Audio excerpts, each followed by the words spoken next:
Egypt, ഒന്ന് Greece, ഇതൊക്കെ ഷിർക്കിന്റെ കേന്ദ്രം. സിന്ധു നദി സംസ്കാരം, ഈ കാലഘട്ടങ്ങളിലെല്ലാം ഷിർക്ക് ജനങ്ങളിൽ വല്ലാതെ പ്രചരിച്ചിരുന്നു. ആ ഷിർക്കിനെ തച്ചൊടക്കാൻ വേണ്ടിയാണ് ബഹുമാനപ്പെട്ട സയ്യിദ്ന യാക്കൂബ് അലൈഹിസ്സലാത്തു വസ്സലാമിന്റെ മക്കളിൽ ആയിരക്കണക്കായ നബിമാരെ അള്ളാഹു നൽകിയത്. ചിന്തിക്കണം. അവർ നാനാ ഭാഗത്തും ശിർക്കിനെ തച്ചൊടക്കാനും ബിംബങ്ങളെ ഇല്ലാതാക്കാനും ബിംബാരാധനയെ തകർക്കാനും വേണ്ടി അവർ പണിയെടുത്തുകൊണ്ടേയിരുന്നു.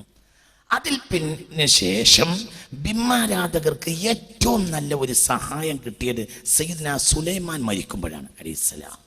ശ്രദ്ധിക്കണം. ഇനി നമ്മൾ രണ്ടാമത്തെ പോയിന്റിലേക്ക് വരാം. കുറച്ച് സമയം കൊണ്ട് നിങ്ങൾ ടേക്ക് ഓഫ് കഴിയും. ഒരു ടേക്ക് ഓഫിന്റെ സമയമായതുകൊണ്ട് നല്ലോണം നിങ്ങൾ ശ്രദ്ധിക്കണം. സീറ്റ് ബെൽറ്റ് കെട്ടി തന്നെ ഇരിക്കണം, എന്നാലേ ഇത് തലയെ ശരിക്ക് കയറുള്ളൂ. നല്ലോണം കയറി വരണം, നല്ലോണം മനസ്സിലാക്കണം. അള്ളാഹു തൗഫീഖ് തരട്ടെ. ഈ ഷിർക്കിന്റെ ബിംബാരാധനയുടെ സമൂഹത്തിന് പിന്നീട് ഏറ്റവും വലിയൊരു ആക്സസ് കിട്ടുന്നത് ബഹുമാനപ്പെട്ട സയ്യിദ്ന സുലൈമാൻ മരിക്കുമ്പോഴാണ്.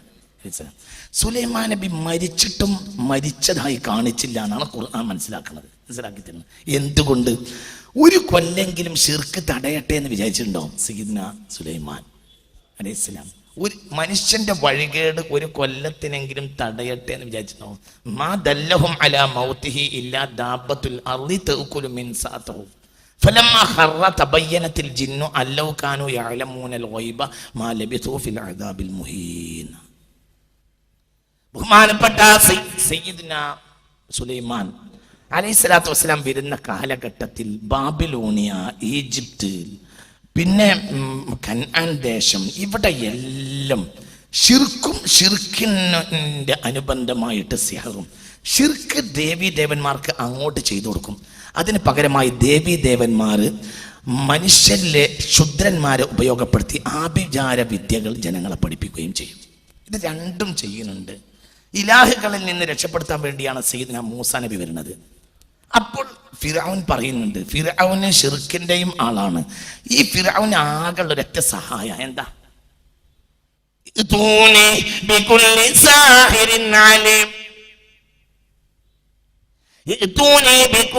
തലക്ക് കൊടുക്ക്. ഷിർക്കുണ്ടോ സെഹറുണ്ടോ? ഷിർക്കുണ്ടോ സെഹറുണ്ടോ?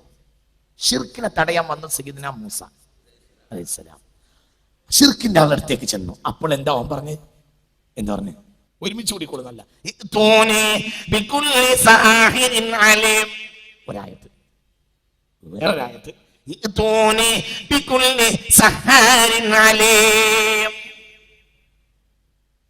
എവിടെ ഷിർക്കുണ്ടോ, എവിടെ ബിംബാരാധനയുണ്ടോ അവിടെ സിഹറുണ്ടായിരിക്കും.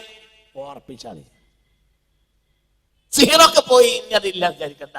അത് നമ്മളെ കണ്ണിൽ പൊടിയിട്ടതാണ്. സിഹർ ഷിർക്ക് ഇല്ലെങ്കിൽ സിഹർ നിലനിൽക്കില്ല, സിഹർ ഇല്ലെങ്കിൽ ഷിർക്ക് നിലനിൽക്കില്ല. അത് ലോകത്ത് മനുഷ്യനെ ചതിക്കാൻ വേണ്ടി ഇബ്ലീസും ദജ്ജാലിന്റെ ആളുകളും കരുതിക്കൂട്ടി നടക്കുന്ന രണ്ട് കാര്യമാണ്. അള്ളാഹുവിൽ നിന്ന് തെറ്റിക്കാൻ വേണ്ടിയുള്ള രണ്ട് പരിപാടികളാണ്. ഒന്ന് ഷിർക്കും ഒന്ന് സിഹറും. അത് കൂടെയാണ് മുത്ത് മുഹമ്മദ് മുസ്തഫ സബഉൽ മുബിഖാത്ത് വിശദീകരിച്ചപ്പോഴും അങ്ങനെ തന്നെയാ തുടങ്ങിയത്. ഖത്ലുൻ നഫ്സ് മൂന്നാമതാ. സത്യത്തിൽ ഖത്ൽ ചെറുതല്ല. മൻ ഖതല നഫ്സൻ ബിഗൈരി നഫ്സിൻ ഫകഅന്നമാ ഖതലൻ നാസ ജമീഅ. ഒരാളെ കൊന്നാൽ ഭൂഗോളത്തെ മൊത്തം മനുഷ്യരെ കൊന്നതുപോലെയാണെന്ന് പരിശുദ്ധ ഖുർആൻ. എന്നിട്ട് ആ ഖത്ലിനേക്കാൾ വലിയതാക്കി എന്തിനെ? സിഹറിനെയും ഷിർക്കിനെയും. തല കൊടുത്ത് ചിന്തിക്ക്. പരിഷ്കൃതനായി നടക്കണ്ട. തലക്കട് കൊടുക്ക്. കേറട്ടെ, ഇതിനുള്ളിൽ കേറ്. ഇപ്പൊ കുറച്ച് മോഡേണിസ്റ്റുകൾ ഇറങ്ങിയിട്ടുണ്ട്. ഓ എന്ത് പറഞ്ഞാൽ അവര് തലേ കയറില്ല. അവര് പറയും പരിഷ്കൃത ജനതയല്ലേ, അതൊക്കെ ഉണ്ടാവോ? കുട്ടീനെ ചിന്തിക്ക്. ഷിർക്കുണ്ടെങ്കിൽ സിഹറുണ്ടാവും. ഷിർക്കും സിഹറും സഹോദരന്മാരാണ്. അതില്ലാത്ത ഒരു ജനതയിൽ പിശാചിന് പിടിച്ചു നിൽക്കാൻ കഴിയുകയില്ല. അതിനായിരക്കണക്കായ കൊല്ലങ്ങളാണ് ഇബ്ലീസ് കളിച്ചിട്ടുള്ളത്. ആ കളി ഇന്നും പുതിയ നാമങ്ങളിൽ, രൂപങ്ങളിൽ, വിധങ്ങളിൽ നടന്നുകൊണ്ടിരിക്കുന്നു. ചിന്തിക്കണം. അതിന് ഏറ്റവും വലിയൊരു സയ്യിദ്ന സുലൈമാൻ അലൈഹിസ്സലാത്തു വസ്സലാം ജിന്നുകളെ മുഴുവനും, സുലൈമാൻ നബി അലൈഹിസ്സലാത്തു വസ്സലാം വന്നിരുന്ന കാലഘട്ടത്തിൽ അക്കാലത്ത് മെസോപ്പൊട്ടോമിയയിലും പിന്നെ കനാൻ ദേശത്തും ഈജിപ്തിലും ലോകത്തിന്റെ നാനാഭാഗത്തും ആകെ ഉണ്ടായിരുന്ന ഗ്രന്ഥങ്ങൾ സിഹറിന്റെ ഗ്രന്ഥങ്ങളായിരുന്നു. ആ സിഹറിന്റെ ഗ്രന്ഥങ്ങൾ മുഴുവനും തൻ്റെ വ്യക്തി പ്രഭാവം കൊണ്ട് സംഘടിപ്പിച്ചിരുന്നു ബഹുമാനപ്പെട്ട സയ്യിദ്ന സുലൈമാൻ. പ്രധാനപ്പെട്ട അഭിപ്രായ പ്രകാരം അത് ബഹുമാനപ്പെട്ടവർ ജെറൂസലേമിൽ തൻ്റെ കൊട്ടാരത്തിൻ്റെ താഴെ കുഴിച്ചിട്ടു എന്നാണ് പ്രധാന പക്ഷം. ഞാൻ അതിനും ഉദാഹരണം കാണിക്കാൻ, ഞാൻ അതിൻ്റെ ആയത്ത് ആദ്യം ഒന്നിങ്ങനെ ഓതി കേൾപ്പിച്ച് വിഷയത്തിലേക്ക് വരാം. أعوذ بالله من الشيطان الرجيم. بسم الله الرحمن الرحيم. من كان عدوا لجبريل فإنه نزله على قلبك بإذن الله مصدقا لما بين يديه وهدى وبشرى للمؤمنين. من كان عدوا لله وملائكته ورسله وجبريل وميكال فإن الله عدو للكافرين. ولقد أنزلنا إليك آيات بينات وما يكفر بها إلا الفاسقون.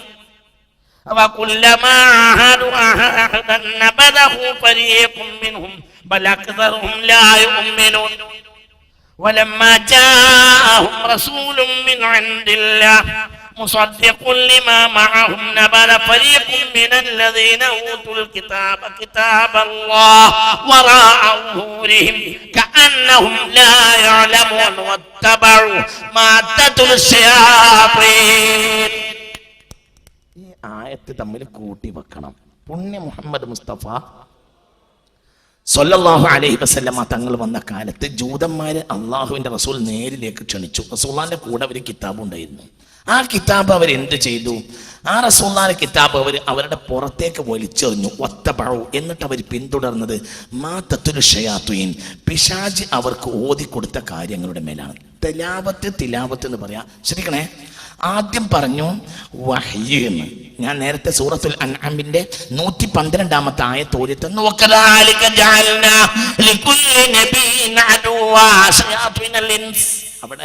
അവിടെ യൂഹി വഹ്യിന്റെ ഒരു വ്യാഖ്യാനം ഞാൻ പറഞ്ഞു. ഇവിടെ വീണ്ടും പറയാ തിലാവത്ത്. ഖിറാഅത്ത് ഒന്നും അല്ല, തിലാവത്ത് എന്ന് പറഞ്ഞു. അതായത് മനുഷ്യർ വിശുദ്ധ വേദഗ്രന്ഥങ്ങൾ ഓടുന്നത് പോലെ സിഹിറിന്റെ ഗ്രന്ഥങ്ങൾ ഓതുക എന്ന ശൈലി ഇസ്രായേലിൽ വ്യാപിച്ചു. അതിന്റെ ഏറ്റവും വലിയ പ്രചാരകർ ഏത് കാലഘട്ടത്തിലും ജൂതന്മാരായിരുന്നു. അതുകൊണ്ടാണ് ന്യൂനപക്ഷമായ ജൂതന്മാർ ഭൂമിയിൽ പിടിച്ചു നിൽക്കുന്നത്. അവരെ തറ പറ്റിക്കണമെങ്കിൽ ഖുർആൻ കൊണ്ട് എണീക്കുന്ന ആൺകുട്ടികൾ ഉണ്ടാവണം. എണീറ്റു സയ്യിദ്ന ഉമർ, ഉറക്കെ പറ സയ്യിദ്ന ഉമർ. ഖുർആൻ പോരാ, ഖുർആൻ കൊണ്ട് കായ്മായ ആൺകുട്ടികൾ ഉണ്ടെങ്കിൽ അവരെ കിതാബ് നിഷ്പ്രഭവും, അവരെ കിതാബ് സിഹ്റിന്റെ ഗ്രന്ഥങ്ങളാണ്.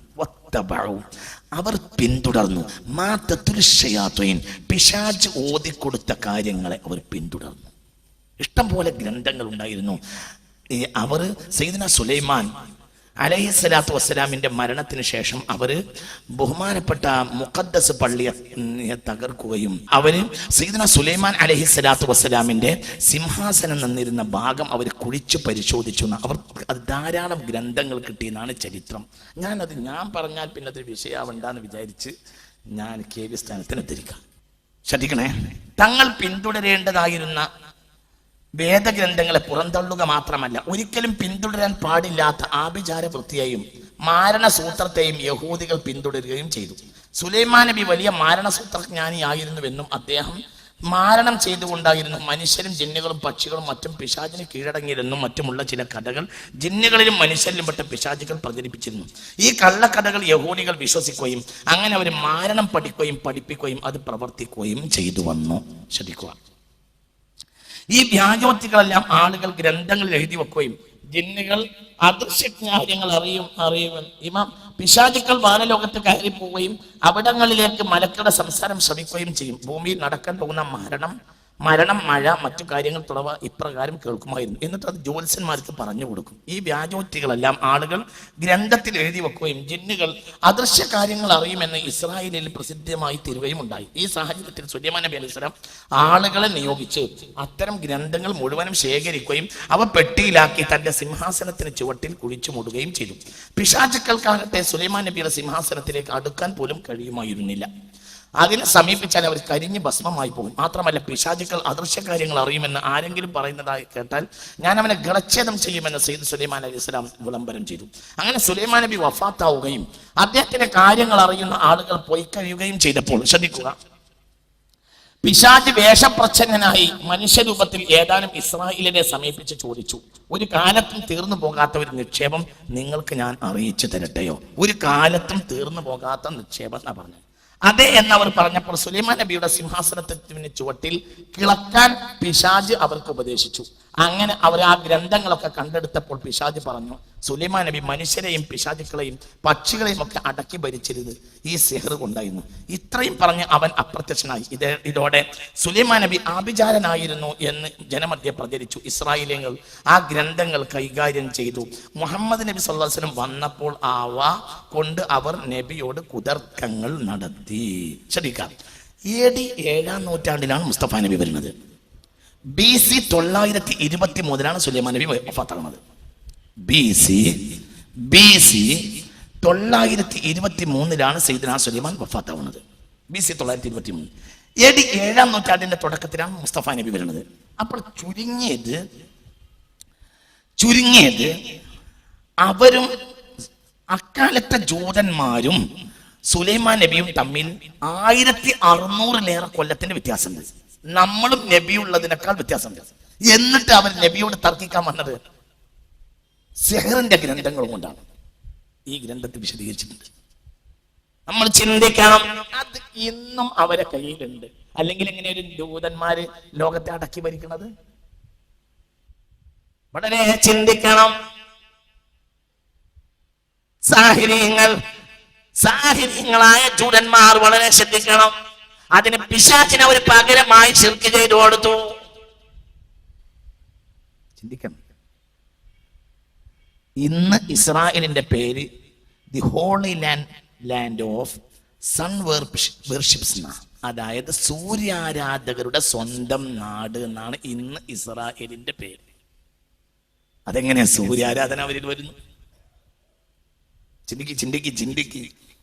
ഇസ്രായേൽ, നമ്മളെ നാടിനെ പറ്റി പാശ്ചാത്യന് പറഞ്ഞൊരു വാക്കുണ്ടല്ലോ, എന്താ പറയാ, നിങ്ങൾ തലവർക്ക് ഗോഡ്സ് ഓൺ കൺട്രി, ദൈവത്തിന്റെ സ്വന്തം നാട്. ഇസ്രായേലിന്റെ ഇന്നത്തെ പേര് the holy land of sun worships എന്നാ. അതായത് സൂര്യാരാധകരുടെ വിശുദ്ധ ഭൂമി.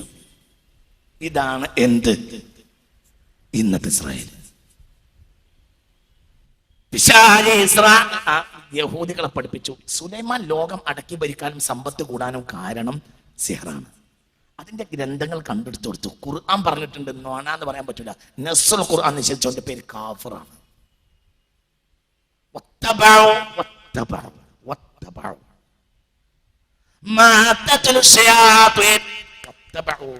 അതായത് ഈ ആയത്ത് പറയുന്നത് അന്ന് പിശാച് ഓതിക്കൊടുത്തതും കൊണ്ട് അവർ നബിയുടെ അരികിൽ തർക്കിക്കാൻ വന്നു. അപ്പോൾ 1600 കൊല്ലം മുമ്പ് അവർ കണ്ടെടുത്തതും കൊണ്ട് വന്നു. അത്ര ദൂരമൊന്നും ഇപ്പോൾ ഇല്ല. ഇപ്പോൾ 1000 കഴിഞ്ഞിട്ട് 1400 കൊല്ലമായിട്ടുള്ളൂ. വളരെ നമ്മൾ ചിന്തിക്കണം. അല്ലെങ്കിൽ അവർക്ക് കഴിയില്ലല്ലോ. കാരണം ലോകത്തെ ഏറ്റവും ചെറിയ ന്യൂനപക്ഷം ഇസ്രായേലികളാണ്. എന്റെ കാരണം അവരൊരു വേറിട്ട ജനതയാണെന്നാണ് അവരുടെ വിശ്വാസം. ലോകത്ത് ഏത് മതത്തിലേക്ക് ഒരാൾക്ക് കൺവെർട്ട് ആകാം, ജൂത മതത്തിലേക്ക് പറ്റൂല. ഇസ്ലാം മതത്തിലേക്ക് കൺവെർട്ട് ആകാം, ക്രിസ്തു മതത്തിലേക്ക് കൺവെർട്ട് ആകാം, ഹിന്ദു മതത്തിലേക്ക് കൺവെർട്ട് ആവാം, കമ്മ്യൂണിസത്തിലേക്ക് കൺവെർട്ട് ആകാം, ജൂതമതത്തിലേക്ക് കൺവെർട്ട് ആകാൻ പറ്റൂല. ജൂതമതത്തിന്റെ കവാടം എന്ന് പറഞ്ഞാൽ ജൂതപ്പെണ്ണിന്റെ ലൈംഗികാവയവമാണ്. ജൂതപ്പെണ്ണിന്റെ ലൈംഗികാവയവമാണ് ജൂതമതത്തിന്റെ പ്രവേശന കവാടം. അതിന് പുറത്തു ചാടിയ കുട്ടി ജൂതനാണ്, ജൂതൻ. എന്തുകൊണ്ട്? അവര് വാദം അവർ അള്ളാന്റെ മക്കളാണ് എന്നാണ്, ഒരു പടച്ചോന്റെ മക്കളാണ് എന്ന് അവർ വാദിക്കുന്നു. ലോകത്തെ ഏറ്റവും ചെറിയ ന്യൂനപക്ഷം എന്നും ജൂതന്മാരാണ്. ചിന്തിക്ക്, ഈ ചെറിയ ന്യൂനപക്ഷം എങ്ങനെ ലോകം അടക്കി ഭരിച്ചു ഏത് കാലത്തും? എന്നാലോ ആൺകുട്ടികൾ വന്നപ്പോൾ അവർ തളർന്നിട്ടുണ്ട് ചരിത്രത്തിൽ. സയ്യിദ്നാ സലാഹുദ്ദീൻ അയ്യൂബി റഹ്മത്തുള്ളാഹി അലൈഹി അവർ തളർന്നല്ലോ. അവരും ക്രിസ്ത്യാനിറ്റിയും തമ്മിൽ അവിശുദ്ധമായ ഒരു സങ്കര കൂട്ടുകെട്ടുണ്ടായിരുന്നു. ആ കൂട്ടുകെട്ടിനെയാണ് സയ്യിദ് സ്വലാഹുദ്ദീൻ നശിപ്പിച്ചത്. അള്ളാഹു അവിടത്തേക്ക് മഗ്ഫിറത്ത് കൊടുക്കട്ടെ, അവരെ ദർജയേറ്റി കൊടുക്കട്ടെ. അള്ളാഹു ഫിർദൗസിന്റെ വാതിൽ അവർക്ക് തുറന്നു കൊടുക്കട്ടെ. ഇനി ഞാൻ നിങ്ങളോട് പറയാം, ഇതിന് ഇവരെ സഹായിക്കുന്ന ഒരാളുണ്ട് എന്ന് ഞാൻ പറഞ്ഞല്ലോ, അത് ദജ്ജാലാണ് ലഅനത്തുല്ലാഹി അലൈഹി. മനുഷ്യരിൽ ദജ്ജാലിന്റെ ഒരു സ്ഥാനം, മനുഷ്യരിലെ ഈ രണ്ട് വിഭാഗത്തെയും കൂട്ടിയിണക്കുന്നതിൽ പ്രധാനപ്പെട്ട കക്ഷിയാണ് ദജ്ജാൽ ലഅനത്തുല്ലാഹി അലൈഹി. നോക്കൂ, അന്ന റസൂലുള്ളാഹി സ്വല്ലല്ലാഹു അലൈഹി വസല്ലം ജലസ അലൽ മിംബരി വഹുവ യദ്ഹഖു ഫഖാല ലിയൽസം കുല്ലു വാഹിദിൻ മുസല്ലാഹു. റസൂലുള്ള മിംബറിൽ കയറിയിട്ട് പറഞ്ഞു, എല്ലാവരും മുസല്ലി തന്നെ ഇരുന്നുള്ളൂ, ഒരു പ്രധാനപ്പെട്ട കാര്യം പറയാണ്ട് എന്ന് റസൂലുള്ള പറഞ്ഞു സ്വല്ലല്ലാഹു അലൈഹി വസല്ലം. സുമ്മഖാല, എന്നിട്ട് മുസ്തഫ നബി ചോദിച്ചു, അതദ്റൂന ലൗ ജമഅതുക്കും, എന്തിനാണ് ഞാൻ നിങ്ങളോട് ഒരുമിച്ച് കൂടിയിരിക്കാൻ പറഞ്ഞതെന്നാണ് നിങ്ങൾ വിചാരിക്കുന്നത്? ഖാലു അല്ലാഹു റസൂലു അഅലം, നബി അല്ലാഹു റസൂലിനും ആണ് ഏറ്റവും അറിവുള്ളവർ, ഞങ്ങൾക്ക് അറിയില്ല. ഖാല ഇന്നി വല്ലാഹി മാ ജമഅതുക്കും ലിറഗ്ബത്തിൻ വലാ ലിറഹബ, ഒരു ഭയത്തിനോ ഒരു സന്തോഷത്തിനോ ഒരു പ്രേരിപ്പിക്കലിനോ അല്ല, പിന്നെ എന്തിനാ? വലാകിൻ ജമഅതുക്കും ലിഅന്ന തമീമദ്ദാരി കാന റജുലൻ നസ്റാനിയൻ ഫജാഅ ഫബായഅ വാസിലമ വഹദ്ദഥനി ഹദീസൻ വാഫഖ അല്ലദി കുൻതു വഹദിതുക്കും അൻ മസീഹ് ദജ്ജാൽ. ബഹുമാനപ്പെട്ട മുത്ത് മുഹമ്മദ് മുസ്തഫ സ്വല്ലല്ലാഹു അലൈഹി വസല്ലം, ഇമാം മുസ്ലിം അടക്കമുള്ള മുഹദ്ദിസുകൾ ഈ ഹദീസ് രേഖപ്പെടുത്തിയിട്ടുണ്ട്. റസൂലുള്ള പറയാണ്, ഞാൻ നിങ്ങളെ വിളിച്ചത് തമീമുദ്ദാരി ക്രിസ്ത്യാനിയായിരുന്നു, അദ്ദേഹം എൻ്റെ അടുത്ത് വന്ന് മുസ്ലിമായി. അങ്ങനെ മുസ്ലിമായിട്ട് അദ്ദേഹം എന്നോടൊരു കാര്യം പറഞ്ഞു, ഒരു സംഭവം പറഞ്ഞു. ആ സംഭവം ആകട്ടെ ഹദീസൻ വാഫഖല്ലദി കുൻതു വഹദിതുക്കും അൻ മസീഹ് ദജ്ജാൽ, മസീഹ് ദജ്ജാലിനെ കുറിച്ച് ഞാൻ പറയാൻ പോകുന്ന കാര്യത്തോട് ഏകദേശം അത് യോജിച്ച വാക്കാണ്. അതുകൊണ്ട് ഈ വിഷയം പറയാൻ വേണ്ടിയിട്ടാണ് ഞാൻ നിങ്ങളെ വിളിച്ചത് എന്ന് പുണ്യ റസൂൽ പറഞ്ഞു സ്വല്ലല്ലാഹു അലൈഹി വസല്ലം. ഹദ്ദസനി അന്നഹു റകിബ ഫീ സഫീനത്തിൻ ബഹരിയ മാ 30 റജുലൻ. ഒരിക്കൽ തമീമുദ്ദാരി പറഞ്ഞു, തമീമുദ്ദാരി മുസ്ലിം ആകാനുള്ള കാരണവും ദജ്ജാലാണ്. തമീമുദ്ദാരി റളിയല്ലാഹു അൻഹു മുസ്ലിം ആകാൻ കാരണം ദജ്ജാലാണ്. ദജ്ജാലിനെ പോയി കണ്ടു. അങ്ങനെ ദജ്ജാലാ പറഞ്ഞത്, ദജ്ജാലിനാണ് വിഷയം ചോദിക്കുന്നത്. ആ കൂട്ടത്തിലാണ് വിഷയം കാര്യം മനസ്സിലാക്കിയിട്ട് ഒരു കപ്പൽ യാത്ര നടത്തിയിട്ടുണ്ട് ഒരിക്കൽ ബഹുമാനപ്പെട്ട തമീമുദ്ദാരി റളിയല്ലാഹു അൻഹു. ശ്രദ്ധിക്കണേ, അതൊന്നും അഭിപ്രായക്കേടില്ലാത്ത ഹദീസ് വൃത്താന്തമാണ് മുത്ത് മുഹമ്മദ് മുസ്തഫ സല്ലല്ലാഹു അലൈഹി വസല്ലം പറയാ. ഫലഅബ ബിഹിമുൽ മൗജു ശഹറൻ ഫിൽ ബഹരി ഫറകിബ ബിഹിം ഫലഅബ ബിഹിമുൽ ബഹറു. ഒരു മാസത്തോളം കടലിൽ കൂടി, ഒരു മാസത്തോളം തിരമാലകൾ അദ്ദേഹത്തെയും കൊണ്ട് കളിച്ചുകൊണ്ടിരുന്നു. സുമ്മ അർഫഉ ഇലാ ജസീറത്തിൻ ഫിൽ ബഹരി ഹത്താ മഗരിബ്. അങ്ങനെ പടിഞ്ഞാറിനോട് തൊട്ടുള്ള ഒരു ദ്വീപിൽ എത്തിപ്പെട്ടു. പടിഞ്ഞാറിലുള്ള ഒരു ദ്വീപിൽ എത്തിപ്പെട്ടു. ഒന്നിരിക്കൽ അത് സ്കോട്ട്ലൻഡ് അല്ലെങ്കിൽ ബ്രിട്ടൻ. പടിഞ്ഞാറുള്ള ഒരു ദ്വീപിൽ എത്തിപ്പെട്ടു ബഹുമാനപ്പെട്ട തമീമുദ്ദാരി റളിയല്ലാഹു അൻഹു. ഇതെങ്ങനെ സ്കോട്ട്ലൻഡോ ബ്രിട്ടനോ ആണെന്ന് നിങ്ങൾ പറയുന്നത് എന്ന് ചോദ്യം. അത് ഞാൻ മറുപടി നിങ്ങൾ നല്ലോണം ചിന്തിക്കണം, വെറുതെ പറയല്ല. അപ്പൊ അവിടെ ചെന്ന് കയറി ആ ദ്വീപിൽ ഒരു മാസത്തോളം സമുദ്രത്തിൽ കൂടെ കളിച്ചിട്ട് അവസാനം അദ്ദേഹം ഒരു ദ്വീപിൽ എത്തിപ്പെട്ടു. കപ്പൽ ഇറങ്ങിയിട്ട് ദ്വീപിലേക്ക് കയറി. അപ്പോൾ ഒരു മൃഗത്തെ കണ്ടു. ഭയങ്കര മുടിയുള്ള ഒരു മൃഗം. മുടിയുടെ ആധിക്യം കാരണം ഈ മൃഗത്തിന്റെ മുന്നേതാണോ പിന്നേതാണോ തിരിച്ചറിയുന്നില്ല. അങ്ങനത്തെ ഒരു മൃഗത്തിന്റെ അടുത്ത് എത്തിപ്പെട്ടു. അപ്പോൾ ഈ 30 ആളോട് കൂടി ബഹുമാനപ്പെട്ട തമീമുദ്ദാരി റളിയല്ലാഹു അൻഹു ഈ ദ്വീപിൽ എത്തിപ്പെട്ടതാണ്. ചോദിച്ചു, എന്താന്ന് ചോദിച്ചു. അപ്പോൾ പറഞ്ഞു, അനൽ ജസ്സാസ, ഞാൻ ജസ്സാസയാണ്. ഇത് ആ ദ്വീപിലെ പ്രധാനപ്പെട്ട ഒരു ജീവി ആയതുകൊണ്ട് ഇതിന് ജസ്സാസ എന്ന് പേര് വന്നതാകാം. ജാസൂസ് എന്ന വാക്കിൽ നിന്നാണ് ജസ്സാസ എന്ന വാക്കുണ്ടാവുന്നത്. ജാസൂസ് എന്ന് പറഞ്ഞാൽ ചാരൻ, സ്പൈ, ചാരൻ. ലോകത്തെ ഏറ്റവും വലിയ ചാരന്മാർ ഏത് കാലത്തും സ്കോട്ടിഷും ബ്രിട്ടനുമാണ്. ഏത് കാലത്തും ചിന്തിക്കും. ഒരു സ്ഥലത്തെത്തിപ്പെട്ട് മുത്ത് റസൂൽ പറയാണ് ഇമാം മുസ്ലിം റളിയല്ലാഹു അൻഹു സ്വഹീഹ് മുസ്ലിം ഹദീസിൽ നിഷേധിക്കാൻ ഒരാൺകുട്ടിക്ക് പറ്റില്ല. നമ്മളിങ്ങനെ പോയ പോലത്തെ എവിടെയാണ് എന്താണ് ഈ ഭൂമിയിലുള്ള ഒരു നാടിനെ പറ്റി അല്ലാഹു റസൂൽ പറഞ്ഞത്? ഇന്നത് പഠിക്കേണ്ട കാലം വന്നു. എന്തുകൊണ്ട്? ഇന്ന് നമ്മളെ തൊട്ട മുന്നിലാണ് ഈ സംഗതി. ഇന്ന് നമ്മളെ തൊട്ട മുന്നിലാണ് വെച്ചാൽ എന്തുകൊണ്ട്? ഇമാം മഹ്ദി ഇന്ന് ജനിച്ചിട്ടുണ്ട് എന്ന് പറയുന്ന ഒരുപാട് സ്വാലിഹ്യങ്ങളായ ആലിമീങ്ങളെ, ലോക പണ്ഡിതന്മാരെ, അസ്ഹറിൽ പോലും പഠിപ്പിക്കുന്ന പണ്ഡിതന്മാരെ ഞാൻ നേരിട്ട് കണ്ടിട്ടുണ്ട്. ഞാൻ ഒരിക്കൽ ഈജിപ്തിൽ ഒരു പ്രഗത്ഭനായ ഇബ്രാഹിം സ്വാലിഹ് അൽ ഹുസൈൻ 400ഓളം കിതാബ് എഴുതിയിട്ടുണ്ട്. അദ്ദേഹത്തിന്റെ ഒരു സദസ്സിൽ പങ്കെടുത്തപ്പോൾ ഇമാം മഹ്ദിയെ കുറിച്ച് ചോദിച്ചു. അപ്പോൾ പറഞ്ഞു, നിങ്ങൾ ഇന്ത്യക്കാർക്ക് പ്രത്യേകമായ അതിൽ കാര്യങ്ങൾ ചെയ്യാനുണ്ട്, സമയം ആയിരിക്കുന്നു എന്ന് അദ്ദേഹം മറുപടിയും പറഞ്ഞു. മഹ്ദി ഇമാമിന്റെ കാര്യത്തിൽ കാര്യമായി ചെയ്യാനുള്ള ഒരു ഭാഗം ഇന്ത്യക്കാരാണ്. അള്ളാഹു നമുക്ക് തൗഫീഖ് തരട്ടെ. അതുകൊണ്ട് നിങ്ങൾ പണിയെടുക്കണം എന്നും അദ്ദേഹം എന്നോട് പറഞ്ഞു. മഹ്ദി ഇമാമ് ജനിച്ചിട്ടുണ്ട് എന്ന് പറയുന്ന ആളുകളെ എനിക്കറിയാം. മഹ്ദി ഇമാമ് ബാല്യകാലം കഴിഞ്ഞു എന്ന് പറയുന്ന ആളുകളെ ഞാൻ കണ്ടിട്ടുണ്ട്. വളരെ നമ്മൾ ചിന്തിക്കണം. അങ്ങനെയൊക്കെ ഇതൊക്കെ ഞാൻ ഉറപ്പിച്ച് പറയല്ല, പക്ഷെ ഇങ്ങനെയൊക്കെ പറയുന്ന ഉലമാക്കൾ അവരൊന്നും നിസ്സാരന്മാരുമല്ല. അവരൊക്കെ സുന്നത്ത് ജമാഅത്തിന്റെ അഹ്ലുകാരാണ്. ഈ പറഞ്ഞ മഹാൻ മാലിക്കി മദ്ഹബിൽ ഇന്ന് ലോകം അംഗീകരിക്കുന്ന പ്രധാനപ്പെട്ട മഹാനാണ്. അദ്ദേഹത്തിന് 400ഓളം തസ്നീഫാത്തുകളുണ്ട്. 400ഓളം തസ്നീഫാത്തുകളുണ്ട്. അത്രയും വലിയ മഹാനാണ്. സാദാത്യങ്ങളെ സയ്യിദായ വലിയ മഹാനാണ് ഈ പറഞ്ഞത്. അദ്ദേഹമാണ് ഈ സംഭവം എന്നോട് പറയാം. നമ്മൾ ചിന്തിക്കണം. അന്ന് ഹബീബായ നബി സല്ലല്ലാഹു അലൈഹി വസല്ലമ തങ്ങൾ പറഞ്ഞു വെച്ച കാര്യം ഇന്ന് നമ്മൾക്ക് കൃത്യമായി സ്പേസ് പരിശോധിക്കണം. കാരണം അതൊരു സമയമായി തുടങ്ങി. ഈ സ്ഥലത്തിന് ഈ ജന്തു മനുഷ്യാകാരമുള്ള ഒരു ജീവിയായിരിക്കും. ഈ ഗ്രാമത്തിൽ തന്നെ വേറൊരാളുണ്ട്. അയാളോട് അടുത്തേക്ക് പോകാൻ ഞങ്ങളോട് ഈ മൃഗം പറഞ്ഞു. ഈ കൂട്ടത്തിൽ ഒരു റജുലുണ്ട്, ഈ ഗ്രാമത്തിൽ ഒരു റജുലുണ്ട്, അയാൾ അടുത്തേക്ക് പോയിക്കോളൂ എന്ന് പറഞ്ഞു. നിങ്ങൾക്ക് ഏറ്റവും വിഷയം നല്ല വൃത്താന്തങ്ങൾ അയാളാണ് പറഞ്ഞു തരിക, അവിടെ പോയിക്കോളൂ എന്ന് പറഞ്ഞു.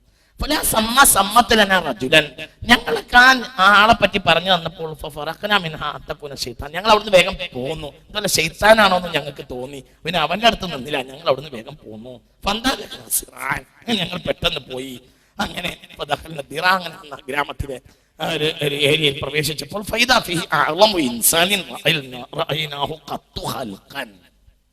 ഞങ്ങൾ ജീവിതത്തിൽ കണ്ടതിലെ ഏറ്റവും ഭീമാകാരനായ ഒരു മനുഷ്യനെ കണ്ടു. ഈ മനുഷ്യൻ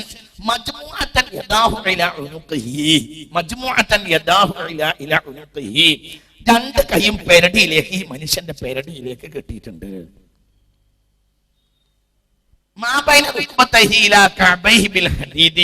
മുട്ടിന്റെ ഇടയിലൂടെ കഅബ് വരെ, നെരിയാണി വരെ ഈ ചെങ്ങലിട്ട് കൂട്ടുകയും ചെയ്തിട്ടുണ്ട്. അപ്പൊ കൈ ഇങ്ങനെ പെരടിയിലേക്ക് കിട്ടിയിട്ട് താഴെ വരെ ചെങ്ങല കിട്ടിയിട്ടുണ്ട് ഈ മനുഷ്യന്. അതിനേക്കാൾ വലിയ ജീവിതത്തെ കണ്ടിട്ടില്ല ഒരു മനുഷ്യന്. അത്രയും ഭീമനമായ ഒരു മനുഷ്യൻ. അതന്നെ ജൂതന്മാര് പറയുന്നത്. ജൂതന്മാര് ഒരു സൂപ്പർമാനെ അവതരിപ്പിക്കാനുള്ള ശ്രമത്തിലാണ്. അതാണ് ഇപ്പൊ സ്പൈഡർമാൻ. അതിലേക്കുള്ള ദൗത്യത്ത മെല്ലെ മെല്ലെ മെല്ലെ മെല്ലെ മെല്ലെ മെല്ലെ മെല്ലെ മെല്ലെ കയറ്റുകയാണ്. ഇനി സ്പൈഡർമാനെ പറ്റി ഞാൻ പറയാം. സ്പൈഡർമാന്റെ പിന്നിൽ ബ്ലാക്ക് മാജിക് ആയിരിക്കും.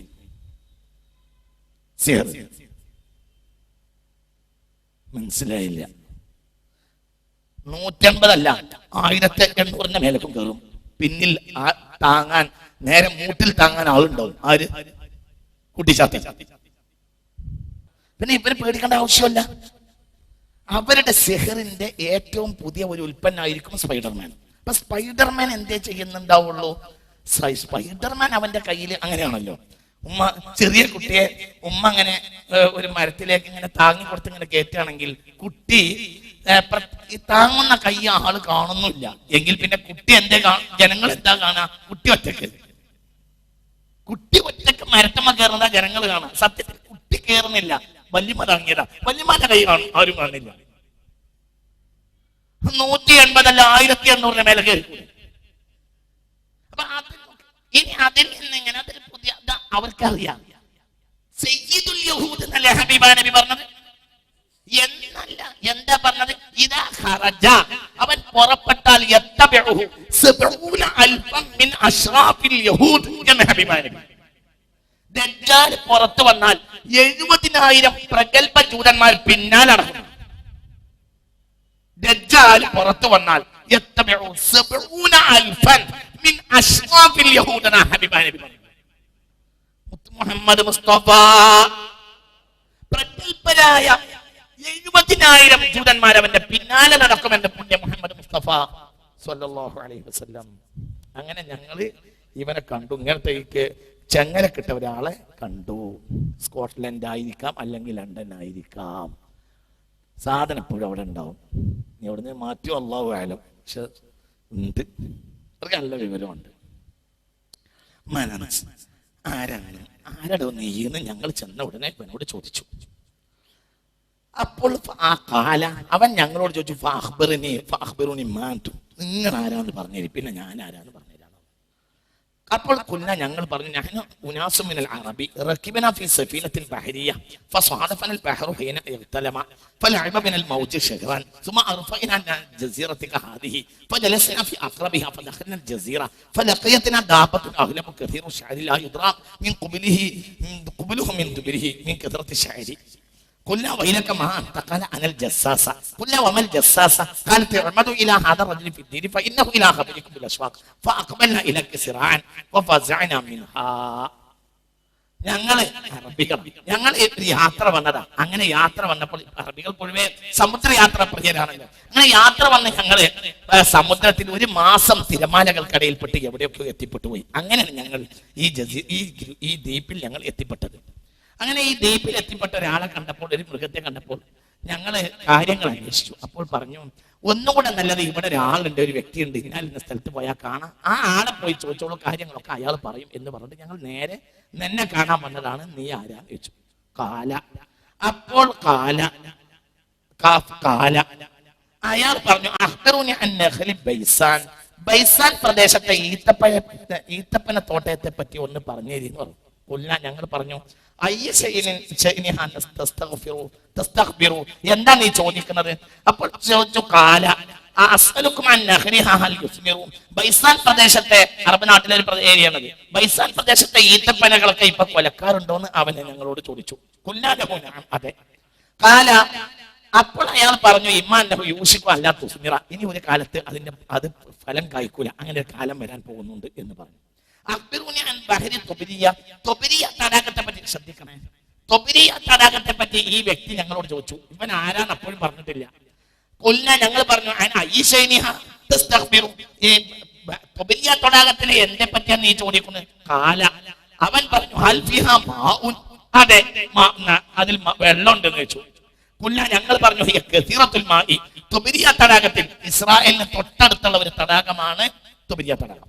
ഈ തൊബിരിയ തടാകത്തിൽ ഇപ്പൊ വെള്ളം ഉണ്ട് എന്ന് വെച്ചു. കാല. അപ്പൊ ഞങ്ങൾ പറഞ്ഞു, വെള്ളമുണ്ട്. കാല. അപ്പടി ആള് ഞങ്ങളോട് പറഞ്ഞു, അത് അടുത്തില്ലാതെയാകും.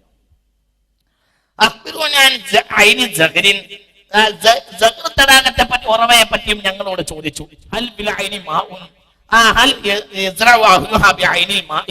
ആ തടാകത്തിലെ വെള്ളം കൊണ്ട് ജനങ്ങൾ ഉപകരിക്കുന്നുണ്ടോ എന്നൊക്കെ ചോദിച്ചു. ഞങ്ങൾ പറഞ്ഞു, ഉപകരിക്കുന്നുണ്ട്. കാല. അപ്പോൾ അയാൾ പറഞ്ഞു, എന്നാൽ ഇതൊന്നും ഇല്ലാത്തൊരു കാലം വരും. കാല. പിന്നെ അയാൾ ചോദിച്ചു, ഉമ്മീങ്ങൾക്കിടയിൽ നബി വന്നിട്ടുണ്ടോ എന്ന് ചോദിച്ചു. കാലന. അതെ, ആ നബി വന്നിട്ടുണ്ട് എന്ന് പറഞ്ഞു. കാല. വന്നിട്ടുണ്ടെന്ന് മാത്രമല്ല, ഖറജമിൻ മക്ക വനസല യസ്രിബ, ഇപ്പോൾ മദീനയിലുണ്ടെന്ന് ഞങ്ങൾ അയാളോട് പറഞ്ഞു. അപ്പോൾ അയാൾ ചോദിച്ചു, അറബു, ഈ നബി വന്നിട്ട് അറബികൾ ഈ നബിയോട് യുദ്ധം ചെയ്തോന്ന് ചോദിച്ചു. അതെ, യുദ്ധം ചെയ്തു ഞങ്ങൾ മറുപടി പറഞ്ഞു. കാല. അപ്പോൾ അയാൾ ചോദിച്ചു, കൈഫ സ്വനാബിഹിം, എന്നിട്ട് യുദ്ധം കൊണ്ട് എന്താണ് ഉണ്ടായത്, ആർക്ക് എന്താണ് പ്രവർത്തിച്ചത്? യുദ്ധം കൊണ്ട് അറബികൾക്ക് പരാജയം ഉണ്ടായി, അറബികൾ ഏകദേശം നബിയെ പിന്തുടരുന്നുണ്ട്. കാല. അപ്പോൾ അയാൾ പറഞ്ഞു, ഇപ്പോൾ നല്ലത് ആ നബിയോട് പിന്തുടരൽ തന്നെയാണ്. ഇത് റസൂലുള്ള പറയാ, സ്വഹീഹ് മുസ്ലിമിലെ ഹദീസാ. അപ്പോൾ ഈ ആള് ഞങ്ങളോട് പറഞ്ഞു, ഇനി മുഹ്ബറുക്കും അന്നി, ഞാൻ കുറെ ചോദ്യങ്ങളോട് ചോദിച്ചു, നീ ഇന്നെ പറ്റി പറഞ്ഞു തരാ.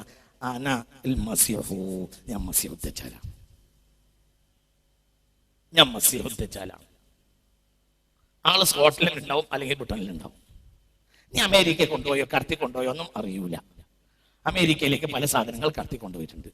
ബ്രിട്ടനിൽ ഉണ്ടാക്കിയിട്ട് സ്റ്റാച്യു ഓഫ് ലിബർട്ടി ഫ്രാൻസിൽ ഉണ്ടാക്കിയതാണ്. ഇപ്പോൾ അത് അമേരിക്കയിലേക്ക് കടത്തിയിട്ടുണ്ട്. അപ്പോൾ ഒന്ന് വല്ല മറ്റേ അന്തർവാഹിനി കപ്പലിലോ മറ്റോ കടത്തിയോ അല്ലാഹു ആയാലും സാധനം ഉണ്ട്.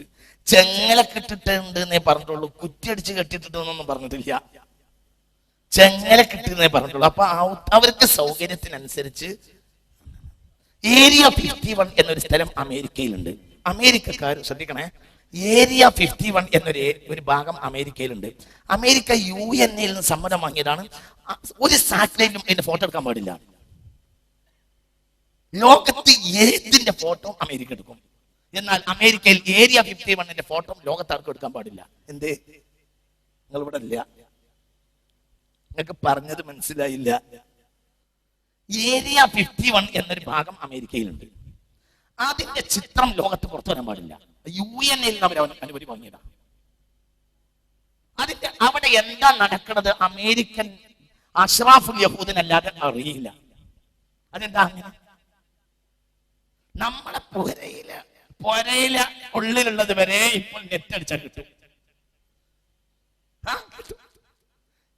നിന്റെ വീട്ടിലേക്ക് ഇന്ന ഒരാൾ കൊണ്ടുപോകുകയാണെങ്കിൽ എന്റെ വീട്ടിലേക്ക് ഒരാൾ വരുന്നെങ്കിൽ ഇങ്ങനെ പറഞ്ഞാൽ മതി, റഹ്മത്തുള്ള ഖാസിമിയുടെ വീട് ഇന്ന റോഡിന് മാത്രം അടിച്ചാൽ മതി. എന്നോട് ചില ആളുകൾ ഈ അടുത്ത കാലത്ത് എന്നോട് വീട്ടിലേക്ക് വരുന്ന ചില ആളുകൾ ചോദിക്കും, നിങ്ങൾ ആ ഏരിയയിലെ റോഡിന്റെ പേരെന്താ? ആ റോഡിന്റെ പേരിതാ. പിന്നെ ഒന്നും എന്നോട് പറയേണ്ട ആവശ്യമില്ല. ഞാൻ റോട്ടമ്മക്കത്ത് ആളെ നിർത്താന്ന് പറഞ്ഞാൽ അതിന്റെ ആവശ്യമില്ല ഉസ്താദ്, അതൊന്നും വേണ്ട ഉസ്താദ്. അപ്പൊ എനിക്കത് മനസ്സിലായില്ല. ഇപ്പൊ മനസ്സിലായി. എന്തുകൊണ്ട്?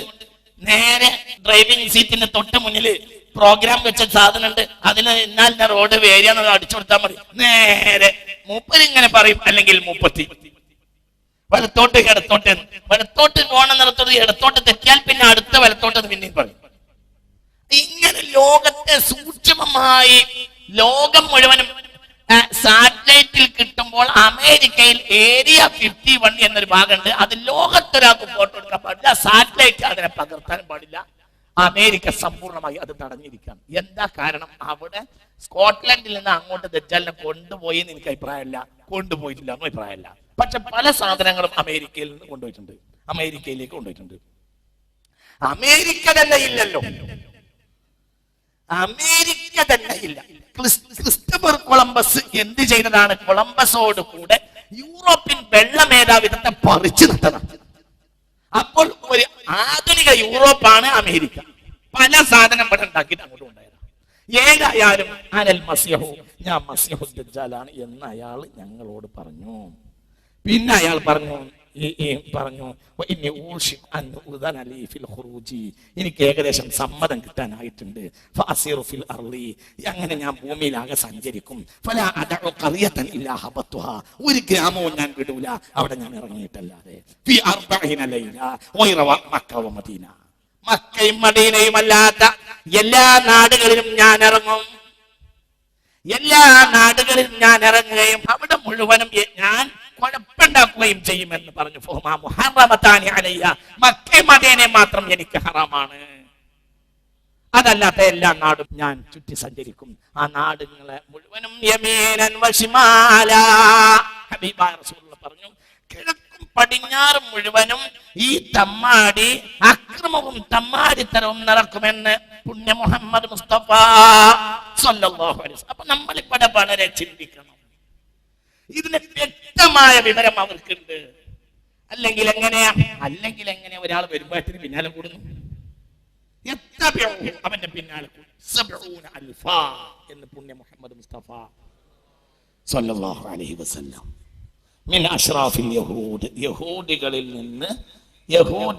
നിന്ന് ആ പ്രധാനപ്പെട്ട 70,000 ആളുകൾ അവന്റെ പിന്നാലെ നടക്കുമെന്ന് പുണ്യ മുഹമ്മദ് മുസ്തഫ സ്വല്ലല്ലാഹു അലൈഹി വസല്ലം. അല്ലാഹു നമ്മെ കാത്തുരക്ഷിക്കട്ടെ.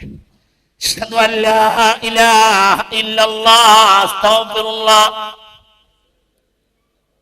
ഞാൻ ഓടി പറയാണ്, ഒരുപാട് വിഷയം പറയാണ്ട്. അല്ലാഹുമ്മ അഅ്തിഖ്നീ മിനൻ നാർ വഅദ്ഖിൽനിൽ ജന്നത യാ റബ്ബൽ ആലമീൻ.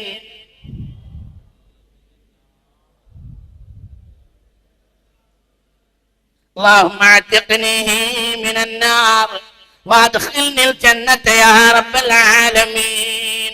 ഇനി നമ്മൾ ശ്രദ്ധിക്കണം, ജൂതന്മാരെ അതേപോലെ ശിർക്കിന്റെയും സിഹറിന്റെയും വക്താക്കളായവരാണ് ക്രിസ്ത്യാനികളും. ഇന്ന് സത്യത്തിൽ ക്രിസ്തു മതം ഇല്ല എന്ന് പറയാം. ക്രിസ്തു മതം എന്നൊരു സാധനം ഇന്ന് ഇല്ല എന്ന് പറയാം. ഇന്നത്തെ മതം കോൺസ്റ്റാന്റിയൻ മതമാണ്. AD 4-ാം നൂറ്റാണ്ടിന്റെ തുടക്കത്തിൽ റോമ ഭരിച്ചിരുന്ന രാജാവായിരുന്നു കോൺസ്റ്റാന്റിയൻ. അയാളുടെ അമ്മയാണ് ഹെലാന. ഞാൻ നിങ്ങളോട് കഴിഞ്ഞ ആഴ്ച ഏതൊരു പ്രസംഗത്തിൽ പറഞ്ഞുകൊണ്ട് തോന്നി, ലോകത്താദ്യമായി കുരിശ് സ്ഥാപിച്ചത് ഹെലാനയാണ്. AD 324. AD 324. അതായത് സയ്യിദ്നാ ഈസാ അലൈഹിസ്സലാം ഉയർത്തപ്പെട്ടിട്ട് 3.25 നൂറ്റാണ്ട് കഴിഞ്ഞിട്ടാണ് കുരിശ് ആദ്യമായി വരുന്നത്. എന്തുകൊണ്ട്? നീ കുരിശിനെ പറ്റി പറയാം. കുരിശ് എന്ന് പറയുന്നല്ലോ, കുരിശ് എന്ന് പറഞ്ഞാൽ സത്യത്തിൽ ഒരു കോത്താമ്പി അല്ല. ഏത് കാലത്തും ഷിർക്കിന്റെ അടയാളമായ സാധനമാണ് കുരിശ്.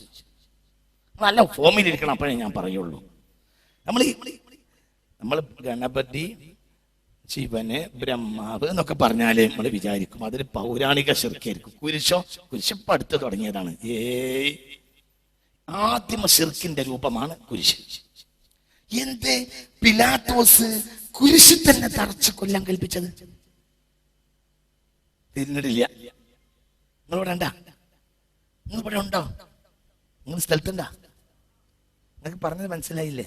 അതായത് ജൂതമതത്തിന്റെ പൊള്ളത്തരങ്ങൾ പറഞ്ഞ ആളാണ് സയ്യിദ്നാ ഈസ. അപ്പോൾ ജൂതന്മാർ ഈസ നബിയെ കൊല്ലാൻ തീരുമാനിച്ചു. അവർ കൊല്ലാൻ തീരുമാനിച്ച അവരുടെ വിശുദ്ധായുധത്തിൽ വെച്ചാണ്. അവരുടെ വിശുദ്ധായുധമാണ് എന്ത്? കുരിശ്.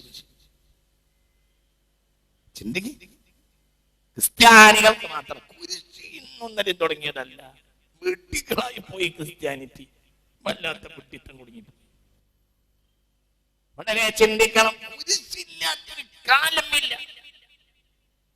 AD 4-ാം നൂറ്റാണ്ട് വരെ ക്രൈസ്തവർ കുരിശിനെയോ കുരിശ് രൂപത്തെയോ ഞാൻ എൻസൈക്ലോപീഡിയ ബ്രിട്ടാനിക്കയിൽ നിന്നാണ് വായിക്കുന്നത്. AD 4-ാം നൂറ്റാണ്ട് വരെ ക്രൈസ്തവർ കുരിശിനെയോ കുരിശ് രൂപത്തെയോ തങ്ങളുടെ ആദർശ ആരാധ്യ ചിഹ്നമായി സ്വീകരിച്ചില്ല. ആദ്യകാല ക്രിസ്ത്യാനികൾ മത്സ്യത്തെ അടയാളമായി ഉപയോഗിച്ചതായി പറയപ്പെടുന്നുണ്ട്. AD 325 നിക്ക കൗൺസിലിന് ശേഷം കുരിശ് റോമക്കാരുടെ മിത്രദേവന്റെ പ്രതീകമായും ത്യാഗത്തിന്റെ ചിഹ്നമായും ശേഷം ക്രൈസ്തവതയുടെ ചിഹ്നമായും അറിയപ്പെട്ടു. അപ്പൊ റോമക്കാരുടെ പ്രകൃതി ദൈവങ്ങളെ ആരാധിച്ചിരുന്ന റോമക്കാരുടെ ദൈവമാണ് മിത്രദേവൻ. മിത്രദേവന്റെ ചിഹ്നമായിരുന്നു കുരിശ്. ആ കുരിശിനെ ക്രിസ്തുമതത്തിലേക്ക് കയറ്റി. മിത്രദേവന് മാത്രമല്ല, പഴയ മതമാണ്. പഴയ പുരാണ ബിംബങ്ങളിൽ ഒന്നാണ് മിത്രദേവ ബിംബം. ആ മിത്രദേവന്റെ പ്രതീകമായിരുന്നു കുരിശ്.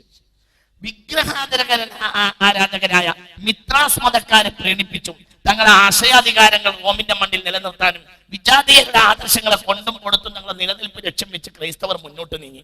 തുടർന്ന് അങ്ങോട്ട് അന്യരുടെ പലതും സ്വീകരിക്കുകയും തങ്ങളുടെ പലതും തിരസ്കരിക്കുകയും ചെയ്ത ക്രിസ്തുമതം ക്രിസ്തുദേവനിൽ നിന്നും ബൈബിളിന്റെ അധ്യാപനത്തിൽ നിന്നും അതിവിദൂരമായിരുന്നു. കുരിശ് രൂപങ്ങൾ മതത്തിന്റെയോ അല്ലാത്ത രൂപത്തിലോ ആയി വർഷങ്ങൾക്ക് വളരെ മുമ്പ് തന്നെ നിലവിലുണ്ടായിരുന്നു. എന്നാൽ ഇത് തിരിച്ചറിയാൻ എന്ന രൂപത്തിലാണോ ആരാധന മനോഭാവത്തിന് എന്ന് വ്യക്തമല്ല. ജീവിതത്തിന്റെ പ്രതീകമായി പുരാതന ഈജിപ്തുകാർ ഇതിനെ കണ്ടിരുന്നു. 4-ാം നൂറ്റാണ്ടിൽ കോൺസ്റ്റാന്റിയൻ ചക്രവർത്തിക്ക് മുമ്പ് ക്രൈസ്തവർ കുരിശ് രൂപകൽപ്പനയെ പറ്റി മൗനം പാലിച്ചിരുന്നു. കോൺസ്റ്റാന്റിയൻ ക്രിസ്തുമതത്തിലേക്ക് വന്നപ്പോൾ ക്രൂശീകരണം അനിവാര്യമായി തീരുകയും ക്രിസ്തുമതത്തിന് വിശ്വാസമാവുകയും ചെയ്തു. തമ്മൂസ് ബാബിലോണിയൻ ദൈവമായിട്ടാണ് അറിയപ്പെടുന്നത്. ശ്രദ്ധിക്കാം, സൂര്യദേവൻ തമ്മൂസ് മനുഷ്യനായി അവതരിച്ചു. മനുഷ്യരുടെ പാപങ്ങൾക്ക് വേണ്ടി ക്രൂരമായി വധിക്കപ്പെട്ടു ഉയർത്തെഴുന്നേൽച്ചു. സൂര്യദേവനായ തമ്മൂസിന്റെ പ്രതീകം കുരിശായിരുന്നു. അപ്പോൾ വേറെ സംഭവം മനസ്സിലായി. എന്ത്? സൂര്യദേവൻ, ശ്രദ്ധിക്കണം, സൂര്യദേവനെ അങ്ങനെ തന്നെ പകർത്തിയതാണ്. സൂര്യദേവൻ മനുഷ്യനായി ഭൂമിയിൽ അവതരിച്ച് പാപങ്ങളെ ശുദ്ധീകരിക്കാൻ വേണ്ടി വധിക്കപ്പെട്ടു എന്നാണ് ബാബിലോണിയക്കാരുടെ വിശ്വാസം. അതങ്ങനെ തന്നെ പകർത്തി ക്രിസ്ത്യാനികൾ. ചിന്തിക്ക്. അല്ലെങ്കിൽ സൂര്യനും ഇവരും തമ്മിൽ എങ്ങനെയാ വന്നത്? ഞായറാഴ്ച എന്ന സംഗതി അല്ലാഹു സുബ്ഹാനഹു വ തആല ഏതെങ്കിലും ഒരു മതവിഭാഗത്തിന് ആരാധനക്ക് നിശ്ചയിച്ചു കൊടുത്തിട്ടേ ഇല്ല. അല്ലാഹു സുബ്ഹാനഹു വ തആല ബനീ ഇസ്രായേലികൾക്ക് നിശ്ചയിച്ചു കൊടുത്ത ദിവസം ശനിയാഴ്ചയാണ്. ഈ ശനിയാഴ്ച പിന്നെ ഇവർ ചതിയിലകപ്പെട്ടു. എന്തുകൊണ്ട്? ഈ സൂര്യാരാധന മതവുമായി അവർ ഒത്തുചേർന്നപ്പോൾ അവർ ഞായറാഴ്ചയിലേക്ക് നീങ്ങി. സൺഡേ എന്താർത്ഥം? സൺഡേ എന്താർത്ഥം? സൂര്യ ദിവസം.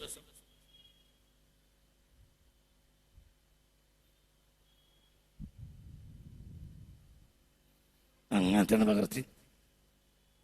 അല്ലെങ്കിലും എന്തിനാണ് കൂട്ടരെ ക്രിസ്തുമസിന് സ്റ്റാർ തൂക്കണത്? സ്റ്റാറും ക്രിസ്തുദേവനും എന്ത് ബന്ധം? പിന്നെ സ്റ്റാർ തൂക്കാണെങ്കിൽ തൂക്കേണ്ടത് നബിദിനത്തിനാണ്.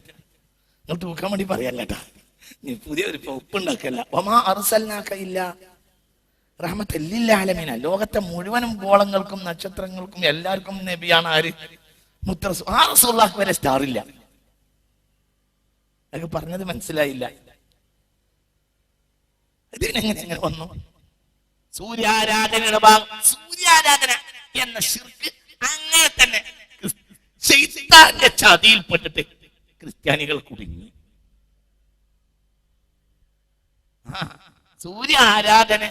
സൂര്യാരാധനയിൽപ്പെട്ട് അവരത് കുടുങ്ങി. അതല്ലാതെ നമ്മൾ വളരെ ചിന്തിക്കണം, അല്ലാതെ ഒന്നുമല്ല. ഞാൻ പറഞ്ഞു വരുന്നത് ഹബീബായ നബി സല്ലല്ലാഹു അലൈഹി വസല്ലം തങ്ങൾ നബിദിനത്തിന് സ്റ്റാർ തൂക്കണം എന്നല്ലട്ടാ, അതല്ല പറഞ്ഞത്. അത് അങ്ങനെ ഒരാൾ ചെയ്താൽ അത് തെറ്റാണ്. അത് മുസ്ലിം സമുദായത്തിന് അങ്ങനത്തെ രീതിയില്ല. അത് അള്ളാഹുവിന്റെ ദീനില്ലാത്തൊരു സംഗതിയാണ്. അത് വേറെ വിഷയം. അതല്ല ഞാൻ പറഞ്ഞത്. ഈസാ നബി അലൈഹി സ്വലാത്തു വസ്സലാം എന്ന മഹാന് ഇസ്രായേലികളിലെ 12 ഗോത്രങ്ങളിലേക്ക് നിയോഗിക്കപ്പെട്ട നബിയാണ്. മത്തായി സുവിശേഷം 15-ാം ഖണ്ഡത്തിൽ കാണാം. ഇസ്രായേലിന് പുറത്ത് സുവിശേഷം പ്രസംഗിക്കുകയായിരുന്നു യേശു ക്രിസ്തുദേവൻ. അപ്പോൾ ഒരു സ്ത്രീ വന്നു, കർത്താവേ ദാവീദ് പുത്ര എന്നെ അനുഗ്രഹിക്കണമേ എന്ന് പറഞ്ഞു. കർത്താവോ ഒന്നും മിണ്ടിയില്ല. അവൾ അലമുറയിട്ട് പിന്നാലെ വന്നാകെ അപ്പോസ്തലന്മാർ ക്രിസ്തുവോട് പറഞ്ഞു, കർത്താവേ ദാവീദ് പുത്ര, അവൾ അലമുറയിട്ട് വരുന്നത് കാണുന്നില്ലേ, അങ്ങ് അവളെ അനുഗ്രഹിച്ചാലും. ക്രിസ്തുദേവൻ പറഞ്ഞു, ഇസ്രായേലിന് പുറത്ത് സുവിശേഷം പ്രസംഗിക്കാൻ എന്നെ നിയോഗിച്ചിട്ടില്ല. ഇസ്രായേലിന് പുറത്ത് സുവിശേഷം പ്രസംഗിക്കുന്നത് സ്വന്തം അപ്പം നായ്ക്കൾക്ക് എറിഞ്ഞു കൊടുക്കുന്നത് പോലെയാണ്. മത്തായി സുവിശേഷം. അപ്പോൾ 12 കുടുംബത്തിലേക്ക് മാത്രം വന്ന നബിയാണ് സയ്യിദ്ന ഈസ. ഈസ നബിയുടെ ജന്മദിനം ബൈബിൾ ആകെ തപ്പിയാൽ ഡിസംബർ 25-നാണ്. ബൈബിളാണ്. ഈ ബൈബിൾ പഴയ നിയമം പുതിയ നിയമം ഏത് ഭൂതക്കണ്ണാട വെച്ച് നോക്കിയാലും ഡിസംബർ 25-നാണ് ഈസാ നബി ജനിച്ചെന്നോ ദുനിയാവിൽ ഏതെങ്കിലും നബി ജനിച്ചെന്നോ ഒരു തെളിവില്ല. ഇല്ല. പിന്നെ എന്താ ഉള്ളത്? പിന്നെ റോമക്കാരുടെ ദൈവമായിരുന്നു, ബാബിലോണിയക്കാർക്ക് ദൈവമായിരുന്നു, ഈജിപ്തുകാർക്ക് ദൈവമായിരുന്നു. എല്ലാ കാലത്തും പ്രധാനപ്പെട്ട ദൈവം സൂര്യനാണ്. അതുകൊണ്ടാണ് ഖൽബുൽ ഖുർആനായ യാസീന്റെ നടുവിലൊരായത്ത്, നടുവിലാണ് ശംസു തജ്രി ലിമുസ്തഖല്ലിൻ ലഹാ. അപ്പോഴത്തിന് കട്ടിയിലായത് ആസ്ട്രോഫിസിക്സാ പറഞ്ഞത്. പക്ഷെ ആസ്ട്രോഫിസിക്സിൽ കയറിയപ്പോഴത്തിന് കട്ടിയില്ല. പിന്നെ തുറന്നു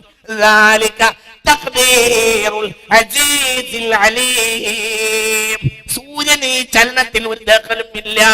ഇത് മഹാപ്രതാപിയും മഹാജ്ഞാനിയുമായ അല്ലാഹുവിന്റെ കണക്കാക്കൽ കൊണ്ട് മാത്രമാണ്. ഇത് ഖൽബുൽ ഖുർആനായ യാസീനിലെ മധ്യത്തിലായത്. ഇതിന്റെ ഏറ്റവും പൗരാണികമായി ആരാധിച്ച വിഗ്രഹമാണ് സൂര്യവിഗ്രഹം.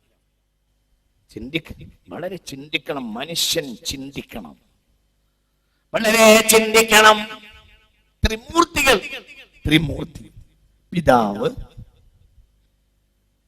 പുത്രൻ, പരിശുദ്ധാത്മാവ്. ഇതെങ്ങനെ ക്രിസ്തു മതത്തിലേക്ക് വന്നു?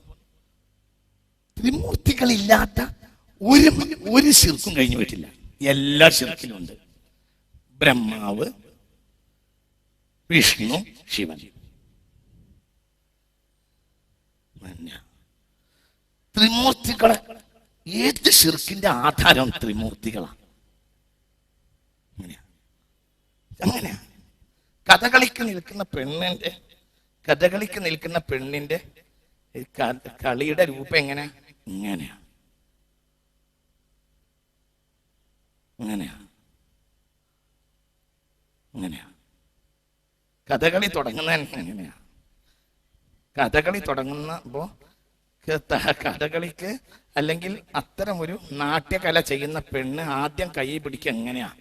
ഇത് ത്രിമൂർത്തിയാ, ഇത് കണ്ണ, ഇത് ദജ്ജാല. ഈ ഒറ്റക്കണ്ണൊന്നും തുടങ്ങിയല്ല. ഫിർഔന്റെ വടി ഞാൻ കണ്ടിട്ടുണ്ട്.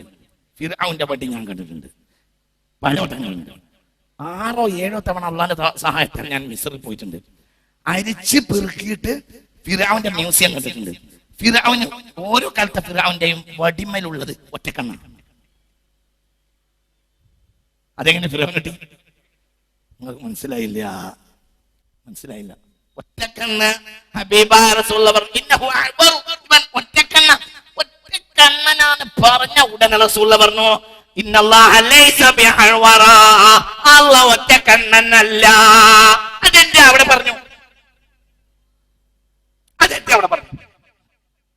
ദജ്ജാൽ ഒറ്റക്കണ്ണനാണെന്ന് പുണ്യനബി പറഞ്ഞു. പിന്നെ അപ്പോൾ തന്നെ പറഞ്ഞു ഇന്നല്ലാഹ ലൈസ ബിഅഅ്വറ, അല്ലാഹു ഒറ്റക്കണ്ണനല്ല. എന്തുകൊണ്ട്? ഒറ്റക്കണ്ണ് ഏത് കാലത്തും ആരാധിച്ചു വന്നിട്ടുണ്ട്. ശിവന്റെ പ്രധാനപ്പെട്ട അടയാളം ഒറ്റക്കണ്ണ, നെറ്റിലൊരു കണ്ണുണ്ട്. ഈ കണ്ണിനെ പറ്റി എന്താ ഹൈന്ദവ വിശ്വാസം? ഇതാണ് തൃക്കണ്ണ് എന്ന് പറയുന്നത്. തൃക്കണ്ണ് തുറന്നാൽ ലോകാവസാനം.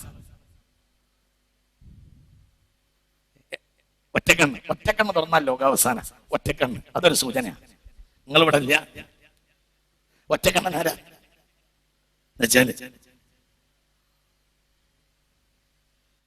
ഒറ്റക്കണ്ണില്ലാത്ത ചിന്തിക്ക്, വളരെ കളിയില്ലാത്തൊരു സമുദായം ഉണ്ടായിട്ടില്ല. ഇതെല്ലാം ഒന്നാണ്, എല്ലാ മില്ലത്തുകളും ഒന്നാണ്, ഇസ്ലാം വേറൊന്നാണെന്ന് മുത്ത് റസൂലുള്ളാഹ്. ഒരാള് ക്രിസ്തു മതത്തിലെ നിന്ന് ഹിന്ദു മതത്തിലേക്ക് മാറിയാൽ അച്ഛന്റെ അവകാശം കൊടുക്കും. ഹിന്ദു മതത്തിൽ നിന്ന് ക്രിസ്തു മതത്തിലേക്ക് മാറിയാലും അച്ഛന്റെ അവകാശം കൊടുക്കും. ചോദിക്കും ചെയ്യാം, കൊടുക്കും ചെയ്യാം. ഏത് ബുദ്ധമതത്തിൽ നിന്ന് മാറിയാലും കൊടുക്കും, ചോദിക്കും ചെയ്യാം, കൊടുക്കും ചെയ്യാം. എന്നാൽ ഇസ്ലാം മതത്തിലേക്ക് മാറിയാൽ അവകാശം കിട്ടൂല. ഇസ്ലാം മതം അങ്ങോട്ട് മാറിയാലും കിട്ടില്ല. എന്തുകൊണ്ട്? ലോകത്തെ എല്ലാ മതങ്ങളും ഒന്നും ഇസ്ലാം ഒന്നുമാണ്. ഖുൽ ഹുവല്ലാഹു അഹദ് അല്ലാഹുസ് സമദ് ലം യലിദ് വലം യൂലദ് വലം യകുൽ ലഹു കുഫുവൻ അഹദ്. പിതാവ്, പുത്രൻ, പരിശുദ്ധാത്മാവ് നിഷേധിച്ചിരിക്കുക. 3 ആളാണ് അവിടെ. ബാപ്പയുമില്ല, മോനുമില്ല. ബാപ്പയും മോനില്ലെങ്കിൽ പെണ്ണുങ്ങളില്ലല്ലോ. മനസ്സിലല്ല? നിങ്ങൾ ഇവിടെ എന്താ? ബാപ്പയുമില്ല, മോനുമില്ല. ബാപ്പയും മോനും ഇല്ലെങ്കിൽ പിന്നെ പെണ്ണുങ്ങളില്ല. വളരെ ചിന്തിക്കണം. ദജ്ജാലിസം ഏത് കാലഘട്ടത്തിലും വന്നിട്ടുണ്ട്. ഒറ്റക്കണ്ണ് ലോകത്ത് ഏത് കാലത്തും ചർച്ചയായിട്ടുണ്ട്. നീ ഫിറഔന്റെ മ്യൂസിയത്തിൽ പോ, $2 കൊടുത്താൽ മതി. ഫിറഔനെ കാണാൻ $20. ഫിറഔനെ കാണാൻ $20. ഫിറഔന്റെ മ്യൂസിയം കാണാൻ $2 മതി. ഫിറഔൻ ഇങ്ങനെ കിടക്കുന്നുണ്ട്, ഒരു കിടത്തം. വലിയ രാജാവല്ലേ, കാണാൻ കുറച്ച് പൈസ കൂടുതലാണ്. ഞാൻ ഇവനെ പലവട്ടം പോയി കണ്ടിട്ടുണ്ട്. ഇവന്റെ മ്യൂസിയം അരിച്ചു പെറുക്കിയിട്ടുണ്ട്. അതിൽ മുഴുവനുള്ള പ്രതീകം ഈ ഒറ്റക്കണ്ണ. നമ്മൾ ചിന്തിക്കണം,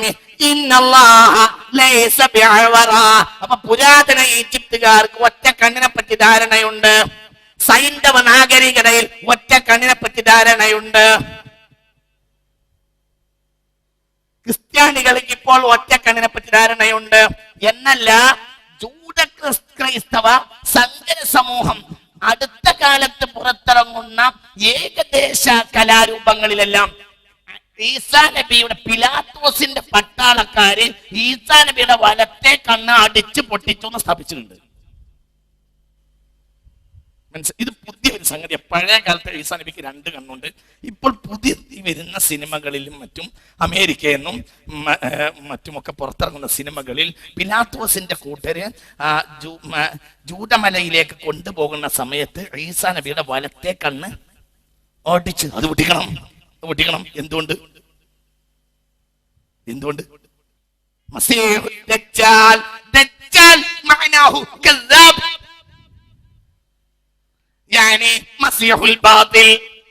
അതായത് അവൻ വരിക, ഞാൻ മിശിഹയാണ് എന്ന് വാദിച്ചുകൊണ്ട്, ഞാൻ സയ്യിദ്ന ഈസ, ഞാൻ ഈസയാണ് എന്ന് വാദിച്ചുകൊണ്ട് അപ്പുറത്ത് വരിക. മനസ്സിലായില്ല. അവൻ വന്ന് പറയാ ഞാൻ മസീഹയാ, ഞാൻ ഈസയാണെന്ന് വാദിച്ചുകൊണ്ട് വരും. അവനെ പരാജയപ്പെടുത്താൻ വേണ്ടിയാണ് ഒറിജിനൽ ഈസ ഇറങ്ങി വരിക. മനസ്സിലായില്ല? ചിന്തിക്ക്. കള്ളൻ മസീഹ്, അപ്പോൾ ഒറിജിനൽ മസീഹ് ഉണ്ട്. അതാരാ? സയ്യിദുനാ ഈസ. അപ്പോൾ എപ്പോ എന്ത് ചെയ്യണം? ദജ്ജാലിന്റെ ആളുകൾ പുതിയ കലാരൂപങ്ങളിൽ എന്ത് ചെയ്തിട്ടുണ്ട്? ഒറ്റക്കങ്ങ് അടിച്ചു പൊട്ടിച്ചിട്ടുണ്ട്. എന്തുകൊണ്ട്? ഇവൻ പുറത്തിറങ്ങി വരുമ്പോൾ ഇതാണ് ഒറിജിനൽ എന്ന് കാണിക്കണം. വളരെ ചിന്തിക്കണം. ചതി നടന്നിട്ടുണ്ട്. എല്ലാരും ചതിയാണ്. ആധുനിക ലോകം മുഴുവനും ചതിയാണ്. ക്രിസ്ത്യാനിറ്റി ചതിയിൽ അകപ്പെട്ടിരിക്കുന്നു. ജൂദായിസം ചതിയിൽ അകപ്പെട്ടിരിക്കുന്നു. മുസ്ലിം സമുദായത്തെ കാര്യമായി അവർ ചതിച്ചിരിക്കുന്നു. പല രംഗത്തും ചതിച്ചിട്ടുണ്ട്. സമയമുണ്ടെങ്കിൽ ഞാൻ ആ ഭാഗത്തേക്ക് വരാം. ഇതൊന്നൊരു പുതിയ സംഗതിയാണ് എന്ന് വിചാരിക്കണ്ട. ഇവരുടെ ആധാരം, ഇവർക്ക് രണ്ട് കാര്യം, അവരുടെ അടിസ്ഥാനം, ഇവരുടെ നേട്ടത്തിന് വേണ്ടി ഇവർ സിഹറിനെ ആയുധമാക്കും. ഇവരുടെ മൂലപ്രമാണമാവട്ടെ ഇന്ന് ശിർക്കുമാണ്. എവിടെയും ഇത് ഡാവിഞ്ചി കോഡാണ്. ഡാൻ ബ്രൗണിന്റെ ലോക പ്രശസ്തമായ ഗ്രന്ഥമാണല്ലോ ഡാവിഞ്ചി കോഡ്. അശ്ഹദു അല്ലാ ഇലാഹ ഇല്ലല്ലാഹ് അസ്തഗ്ഫിറുല്ലാഹ് അസ്അലുകൽ ജന്നത വഅഊദു ബിക മിനൻ നാർ. അശ്ഹദു അല്ലാ ഇലാഹ ഇല്ലല്ലാഹ് അസ്തഗ്ഫിറുല്ലാഹ്. ഡാൻ ബ്രൗണിന്റെ ഡാവിഞ്ചി കോഡില് 241 മുതൽ വായിച്ചു നോക്കുക. 241, 242, 243. ഞാൻ വായിക്കണില്ല. ഡാവിഞ്ചി കോഡൊക്കെ ലോക പ്രശസ്തമായ ഗ്രന്ഥമാണ്. വളരെ ചിന്തിക്കണം. വായിച്ച എന്നാ അസ്രാവും അവിടെ വായിക്കണില്ല. ഇതൊക്കെ ചതിയാണ്. ഇനി ചതിയുണ്ട്. ചതി നിങ്ങൾ വിചാരിച്ചൊന്നല്ല, ചതിയാണ്. ആ ചതിയിൽ വഹാബിയത്ത് വരെ പെട്ടുപോയിട്ടുണ്ട്. വഹാബിയത്തിന്റെ അടിസ്ഥാനം ജൂദായിസം. വഹാബികളെ ജൂതന്മാർ ചതിച്ചതാണ്. അടിസ്ഥാനപരം Muhammad bin Abdul Wahhab British സാമ്രാജ്യത്തോട് വളരെ ബന്ധമുള്ള ഒരാളായിരുന്നു. ഒക്കെ അടിസ്ഥാനമായി തിരിമറി നടത്തിപ്പോയതാണ്. നമ്മൾ ചിന്തിക്കണം. അവർക്കൊക്കെ വലിയ തകർച്ച സംഭവിച്ചു പോയിട്ടുണ്ട്. ഇത് മാത്രമൊന്നല്ല, എല്ലായിടത്തും എവിടെ നമ്മൾ നോക്കിയാലും ഡാവിഞ്ചി കോഡ് ഞാൻ വായിക്കുന്നില്ല, സമയം വളരെ പരിമിതമാണ്. ഈ പ്രസ്ഥാനത്തെ, ഈ ശിർക്കിന്റെയും സിഹറിന്റെയും സങ്കര സൊസൈറ്റിയായി കാലാന്തരത്തിൽ വളരെ കുറഞ്ഞ കാലം കൊണ്ട് ജൂതന്മാരും ക്രിസ്ത്യാനികളും മാറി. അതുകൊണ്ടാണ് ജൂതന്മാരെയും ക്രിസ്ത്യാനി പറ്റികളെയും പരിശുദ്ധ ഖുർആൻ അവർ തമ്മിൽ സഹായിക്കും എന്ന് പറയുന്നത്. ഒരിക്കലും അവർ സഹായിക്കാൻ പാടില്ലല്ലോ, പക്ഷെ അവർ സഹായിച്ചു. എന്തുകൊണ്ട്? ഒരിക്കലും. കാരണം സയ്യിദുനാ ഈസ അലൈഹിസ്സലാത്തു വസ്സലാം വരുമ്പോൾ ഏറ്റവും ശല്യം ഉണ്ടാക്കുന്നത് ജൂതന്മാരാണ്. അത് ഖിയാമത്ത് നാൾ വരെ ക്രിസ്ത്യാനികളും ജൂതന്മാരും തമ്മിൽ ഒരിക്കലും യോജിക്കാൻ പാടില്ല. എന്നാൽ ഇന്ന് ജൂത ക്രൈസ്തവ സമൂഹം ഭയങ്കര സങ്കലനം. എല്ലാം അമേരിക്ക ജൂതരാഷ്ട്ര, അപ്പോൾ തന്നെ ക്രൈസ്തവ രാഷ്ട്ര. ബ്രിട്ടൻ രണ്ടുകൂട്ടർക്കും അധികാരമുള്ള രാഷ്ട്രം. ഇസ്രായേൽ രണ്ടുകൂട്ടരും സഹായിക്കുന്ന രാഷ്ട്രം. ഡോളറിന്റെ, ഞാൻ പറഞ്ഞില്ലേ, ഡോളറിന്റെ നടുവിൽ കണ്ടില്ലേ ത്രികോണം, ഒരു കണ്ണുമാണ്. എന്താ ത്രികോണം? കണ്ടോ?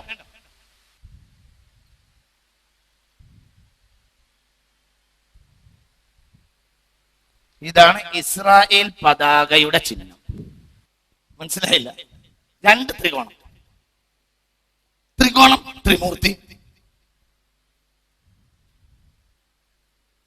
അത് ഡോളറിലെത്തിയപ്പോ ത്രികോണമുണ്ട്. ത്രികോണത്തിന്റെ മുകളിൽ ഒരു ഒറ്റക്കണ്ണുണ്ട്, ഒരു പ്രകാശ വലയത്തിന്റെ ഒറ്റക്കണ്ണ്. ഒറ്റക്കണ്ണ് ഞാൻ പറഞ്ഞു ഫിറഔന്റെ അവിടെ ഉണ്ട്, സിന്ധിലുണ്ട്, ഇവിടെയുണ്ട്. ത്രികോണം സാബികളിലുണ്ട്, ഗ്രീക്ക് ദേവന്മാരിലുണ്ട്, ബാബിലോണിയൻ ദേവന്മാരുണ്ട്, ത്രിമൂർത്തികൾ ഇവിടെയുണ്ട്. ഇതന്നെ ഇസ്രായേലി പതാകയുടെ പുറത്ത് രണ്ട് ത്രികോണ, ഒന്ന് മുകളിലേക്ക്, ഒന്ന് താഴേക്ക്. എന്താ ഇതിന്റെ വ്യാഖ്യാനം എന്നറിയോ? ഇസ്രായേൽ പതാകയുടെ പുറത്തുള്ളത് മുകളിലേക്കുള്ള, മുകളിൽ ഒന്നും വിചാരിക്കരുത് റമളാൻ നോമ്പ് നോറ്റാണോ ഈ പറയുന്നത് വിചാരിക്കരുത്. അവരുടെ പണ്ഡിതന്മാർ അതിന് നൽകുന്ന വ്യാഖ്യാനം, മുകളിലേക്കുള്ള ത്രികോണം ഉദ്ധരിച്ചു നിൽക്കുന്ന പുരുഷ ലിംഗത്തിന്റെ അടയാളമാണ്. താഴേക്കുള്ള ത്രികോണം യുവതിയായ ഒരു പെണ്ണിന്റെ ലൈംഗികാവയവത്തിന്റെ പ്രതീകമാണ്. ലോകത്ത് ബ്ലൂ ഫിലിമിന് വേണ്ടി ഒരു രാജ്യമുള്ളത് ഇസ്രായേലാണ്. സെക്സ് ആണ് ഇതിന്റെ അടിസ്ഥാനം. ഫ്രീ സെക്സ്, എവിടെയും സെക്സ്, നട്ടപ്പാതിരക്കും പച്ചപ്പകലും എവിടെയും സെക്സ് വന്നാലേ ഇവരെ രാജാവ് ഇറങ്ങി വരും മുത്ത റസൂൽ പറഞ്ഞിട്ടുണ്ട്. വളരെ എണ്ണം പിന്നെ കൊന്നാണ്. സെക്സിന് വേണ്ടി ഒരു രാജ്യം ഇസ്രായേലാണ്. ബൈത്തുൽ മുഖദ്ദസിന്റെ പരിസരത്ത് ഞങ്ങൾ റൂം എടുത്ത്, അവിടെയാണ് എന്തൊക്കെയാണെന്ന് അറിയാനാണ് ഒരാളൊന്ന് തുറന്നു ബൈത്തുൽ മുഖദ്ദസിലേക്ക് വന്നതാ. ഞങ്ങള് പിറ്റേന്ന് രാത്രി നേരത്തെ എത്താൻ അവര് ബോർഡറിൽ തടഞ്ഞിട്ട് എത്തിയില്ല. കുറച്ച് നേരം വൈകിയ എത്തിയത്. അപ്പൊ ഒരാൾ വന്നപ്പോ കൂട്ടത്തിൽ ഒരാൾ എന്ത് ചെയ്ത് ചാനലൊന്ന് തുറക്കണ തന്നെ തുണിയില്ലാത്ത പെണ്ണുങ്ങള്, ഒരു തുണിയില്ല. ബൈത്തുൽ മുഖദ്ദസിന്റെ തൊട്ടപ്പുറത്തെ ലോഡ്ജ്, ബൈത്തുൽ മുഖദ്ദസിന്റെ തൊട്ടപ്പുറത്തെ ലോഡ്ജ്, ചാനലാണ് തുറന്നാൽ തുണിയില്ലാത്ത പെണ്ണുങ്ങൾ. എന്തുകൊണ്ട്? സെക്സ് സാർവത്രികമാകണം. ഇനി സെക്സ്, ഏത് സെക്സ്? ഫ്രീ. അമേരിക്കയിലും യൂറോപ്പിലുമുള്ള ഇന്നുള്ള പുതിയ തലമുറയിൽ 90% വ്യഭിചാരത്തിന് മക്കളാണ്. എന്നാ അവരെ അച്ഛനും അമ്മയും വിവാഹം ചെയ്യും കുട്ടികളുണ്ടായിട്ട്. ഏറ്റവും വലിയ പടച്ചോന്നല്ലേ മറഡോണയെ പറയാം. മറഡോണയെ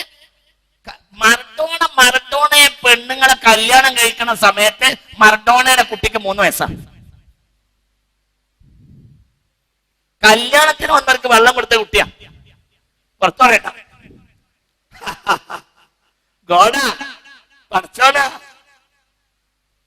അർജന്റീന ഇസ്രായേലിനെ പിന്താങ്ങുന്ന രാജ്യ, ബ്രസീൽ ഇസ്രായേലിനെ പിന്താങ്ങുന്ന രാജ്യ, പോർച്ചുഗൽ ഇസ്രായേലിനെ പിന്താങ്ങുന്ന രാജ്യ.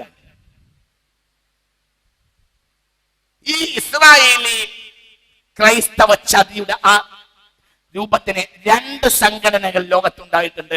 ഒന്ന് നൈറ്റ്സ് ടെംപ്ലേഴ്സ്, ഒന്ന് ഫ്രീമേഷൻസ്. ഈ 2 സംഘടനകൾ അത് ലോകത്ത് നേതാക്കളെ ചതിക്കാൻ വേണ്ടി, ലോകത്തെ പ്രമുഖന്മാരെയും പണക്കാരെയും കഴിവുള്ളവരെയും നേതാക്കളെയും ചതിച്ച് ഇസ്രായേലി പക്ഷത്ത് ചേർക്കാൻ വേണ്ടി ലോകത്ത് കുരിശുയുദ്ധ കാലത്ത് വന്ന 2 സംഘടനയാണ്. ഒന്ന് നൈറ്റ്സ് ടെംപ്ലേഴ്സ്, ക്ഷേത്രപ്പടയാളികൾ എന്നാണ് അതിന്റെ അർത്ഥം. ക്ഷേത്രം കൊണ്ട് ഉദ്ദേശിക്കുന്നത് ഹൈക്കൽ സുലൈമാനിയാണ്. ആ ക്ഷേത്രം മോചിപ്പിക്കാൻ വേണ്ടിയുള്ള പടയാളികൾ. 2 ഫ്രീമേസൺസ്. ഈ 2 സംഘടനയും ഏത് കാലഘട്ടത്തിലും ജൂത താല്പര്യം എവിടെയും. ഇവിടെ നമ്മളെ മന്ത്രി പറഞ്ഞു അവരുടെ സാന്നിധ്യം ഇവിടെയും ഉണ്ട്. കോഴിക്കോടുണ്ട്. അവർക്ക് ഓഫീസ് കോഴിക്കോടുണ്ട്. പല ആളുകളും അവരുടെ ആളുകളാണ്. കുരിശുദ്ധ കാലഘട്ടത്തിൽ ഇസ്ലാമിനെ തകർക്കാൻ വേണ്ടി ഉണ്ടാക്കിയ ഈ 2 പ്രസ്ഥാനങ്ങളിൽ ചരിത്രത്തിൽ പിന്നെ ഒരുപാട് ആളുകൾ കയറി കൂടിയിട്ടുണ്ട്. അതാണ്, ഇതിൽ നിന്നാണ് സോഷ്യലിസം ഉണ്ടായത്, ഇതിൽ നിന്നാണ് ഡാർവിനിസം ഉണ്ടായത്, ഇതിൽ നിന്നാണ് കമ്മ്യൂണിസം ഉണ്ടായത്. ഒക്കെ എല്ലാത്തിന്റെയും അടിസ്ഥാനം അതായിരുന്നു.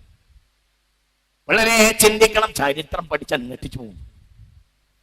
ഏത് കാലഘട്ടത്തിലും ഇസ്ലാമിക സമൂഹത്തെ തകർക്കാനുള്ള പ്രതീകങ്ങളെല്ലാം നൈറ്റ് ടെംപ്ലേഴ്സിന്റെ അവരുടെ പതാകയിലെ മുദ്ര ഒരു കുതിരപ്പുറത്ത് 2 ആണുങ്ങൾ ഒന്നിച്ച്, 2 ചെറുപ്പക്കാർ ഒരു കുതിരപ്പുറത്ത് മുന്നിലും ബാക്കിലും നഗ്നരായി ഇരുന്ന് പോകുന്ന ചിത്രമാണ് നൈറ്റ് ടെംപ്ലേഴ്സിന്റെ പ്രതീകം. അതിന്റെ അർത്ഥം സ്വവർഗരതിയാണ്. ഈ സ്വവർഗരതി ആണിനെ കല്യാണം കഴിക്കാമെന്ന് ലോകത്തെ നിയമം കൊണ്ടുവന്നത് ഈ വിഭാഗമാണ്, ജൂതന്മാരും. ഇതൊക്കെ അവരെ ചതിയ. എത്ര രാജ്യങ്ങളാ? അനവധി. കുറച്ചൊന്നല്ല. ഇപ്പൊ എത്ര രാജ്യങ്ങൾക്ക് നിയമം ആണിനെ കല്യാണം കഴിക്കാം, പെണ്ണിനെ കല്യാണം കഴിക്കാം. എത്ര രാജ്യങ്ങൾക്ക് അപ്പൊ ഈ നിയമം? അനവധി രാജ്യങ്ങൾക്ക് ഇന്നത് നിയമമാണ്. ആണിനെ കല്യാണം കഴിക്കുക, പെണ്ണിനെ കല്യാണം. എത്രയോ രാജ്യങ്ങൾക്ക് ഇന്നത് നിയമമാണ്. ഞാൻ വിശദീകരിക്കുന്നില്ല. ധാരാളം പറയാനുള്ളത് കൊണ്ട് ഞാനത് വിശദീകരിക്കും. അനവധി രാജ്യങ്ങൾക്ക് ഇന്നത് നിയമമാണ്.